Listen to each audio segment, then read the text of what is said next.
Aujourd'hui, ça marque les 4 ans de la mort de John Meadows, qui était pour moi un coach, un mentor, je vais vous dire même un des meilleurs coachs de bodybuilding du 21e siècle. Pendant 30 ans, il était passionné de culturisme. Il a fait sa première compétition à l'âge de 13 ans. Et malgré qu'il n'ait pas une bonne structure, une bonne morphologie pour ce sport, il a quand même réussi à devenir IFBB Pro à force d'acharnement, de passion et d'intelligence. C'était également un coach qui, en plus de l'expérience, voulait vraiment intégrer la science dans ses entraînements. Et du coup, il a dû trouver des techniques. Il n'avait pas peur de sortir des sentiers battus, par exemple. Il s'est entraîné pendant des années à Westside Barbell pour trouver des exercices, des techniques ou des méthodes qui lui permettraient de compenser sa morphologie et d'accéder au niveau supérieur. Donc aujourd'hui, je vais vous présenter 5 exercices parmi mes préférés que m'a appris John Meadows. Et j'espère qu'il y en aura certains dans le tas qui vont vous aider, que vous allez kiffer et que vous pourrez intégrer à vos entraînements. Premier exercice, donc emblématique de John Meadows, celui qu'il a popularisé. Alors, je crois qu'il avait été inventé, ou du moins fait la première fois par Franco Columbu il y a super longtemps, mais du moins c'est John qui a popularisé cet exercice, le Meadows Row. John, par rapport à sa morphologie, il a toujours eu du mal à prendre en dos et c'est vraiment cet exercice qui lui a permis d'exploser et de passer au niveau supérieur. Je vais vous montrer comment on le fait. Donc on va se mettre à peu près perpendiculaire à un landmine, n'est-ce pas? Et on va l'attraper par le bout. Donc ouais, quand on va mettre super lourd, il faudra prendre des sangles, des straps. La jambe du côté de la barre légèrement en arrière, comme ça on va pouvoir ouvrir notre hanche et un peu mieux tirer. Le coude pas entièrement sur le côté ni serré comme un rowing normal, qui serait plus sur le grand dorsal, mais à peu près entre les deux de toute façon au confort. Donc ça ressemble à ça. On peut utiliser notre main ou notre coude pour s'appuyer et être plus stable. On attrape et on tire. De l'autre côté, on se stabilise et on tire. Yes. Oh putain, je sens bien. Yes. Par rapport à la position de la barre et du coude, on sera un peu plus sur trapèze rhomboïde arrière d'épaule, mais également quand même le bas du grand dorsal. C'est super doux sur les articulations, donc idéal pour commencer une séance. Ceci dit, si vous voulez vraiment mettre l'accent sur cette partie-là, le haut du dos, vous pouvez le faire plus tard dans la séance et vraiment les tabasser. Si cet exercice l'a rendu autant populaire, c'est pas pour rien. Donc je vous conseille d'essayer lors de votre prochaine séance dos. Second exercice, ce qu'il appelait des curls concentration. Donc on va prendre 2 haltères pour faire du curl pupitre et tout le long, on va les presser l'une contre l'autre. Mais pas, on fait juste semblant. On y va vraiment fort pour créer un maximum de tension. Donc ça ressemble à ça.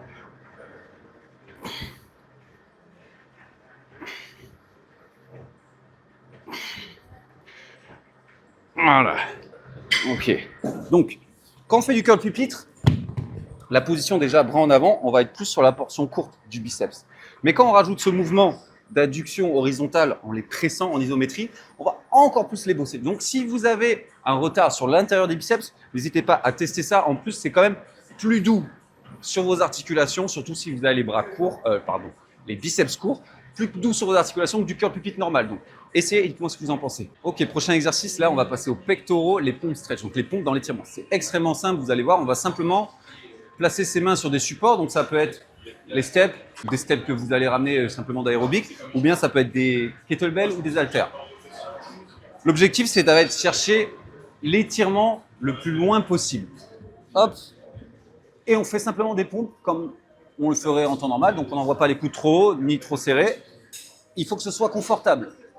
Et on va chercher l'étirement et on remonte. L'étirement maximal, là où c'est confortable, et on remonte. Alors, contrairement à ce qu'on pourrait penser, c'est doux sur les articulations. Moi-même, j'ai 2 tendinites en ce moment à l'épaule et je peux le faire sans souci. Hop. Ok. Donc, vu que là, quand même, on va chercher un étirement assez prononcé, ça serait peut-être mieux de le faire plus tard dans la séance. Et vraiment pour se finir, garder des temps de repos pas trop longs, 1 minute 30 au maximal. Ça va plus travailler le bas des pectoraux également. Et pareil, c'est surprenant. Niveau sensation, vous ne s'attendrez pas à ce que les pompes puissent être non seulement aussi bien sur les pectoraux, vraiment les sentir, mais également aussi difficile. Vous n'allez pas faire 70 reps, je vous le garantis. Prochain exercice, c'est les 6 ways raise, donc les élévations à 6 chemins. Alors, je suis pas un grand fan des exercices combinés, mais celui-là, pour le coup, il est vraiment pas mal. Les trucs où on mélange plusieurs mouvements. Je vais vous montrer comment l'exécuter, après je vais vous expliquer l'intérêt. Donc, tout d'abord, on va commencer par faire une élévation latérale. Ensuite, on va ramener les poids devant, faire la fin d'une élévation frontale, et on va le faire dans l'autre sens. Donc, on ramène devant, ici, et là. 1, 2, 3, 4, 5, 6. Hop, hop, hop, hop, et hop. On va être beaucoup sur deltoïde frontal, latéral et le bas des trapèzes qui sont rarement travaillés. Donc c'est excellent pour la santé des épaules, votre posture, mais également voilà, l'hypertrophie de ces faisceaux-là, la congestion, si vous n'avez jamais essayé, c'est quelque chose qui est vraiment très doux sur les articulations. Vous pouvez faire 2-3 fois par semaine. John, n'hésitez pas. Vous pouvez commencer votre séance même là-dessus ou bien les finir. C'est également un exercice où on ne va pas mettre lourd. Vous ne vous laissez pas avoir en vous disant oui, mais je ne mets pas super lourd, je pourrais faire plus. Vous ne laissez pas abuser. Justement, les épaules, ça réagit bien à un mix parce qu'il y a beaucoup de muscles différents qui ont des fonctions différentes et qui peuvent encaisser des choses différentes. Si vous voulez être sadique et aller pousser les choses encore plus loin, vous abandonnez une partie du mouvement qui est la plus difficile.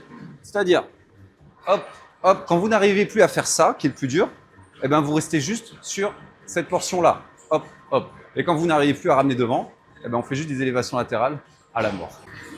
Ok, dernier exercice, le Good Morning Halter. Alors là, c'est une version très spéciale qui vient de Louis Simmons de Westside Barbell.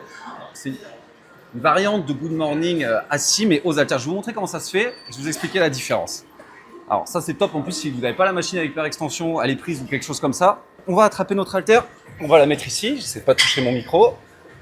On écarte un peu les hanches et ça va être confortable. Et on va chercher devant. Hop. On remonte et on finit bien l'extension. Hop.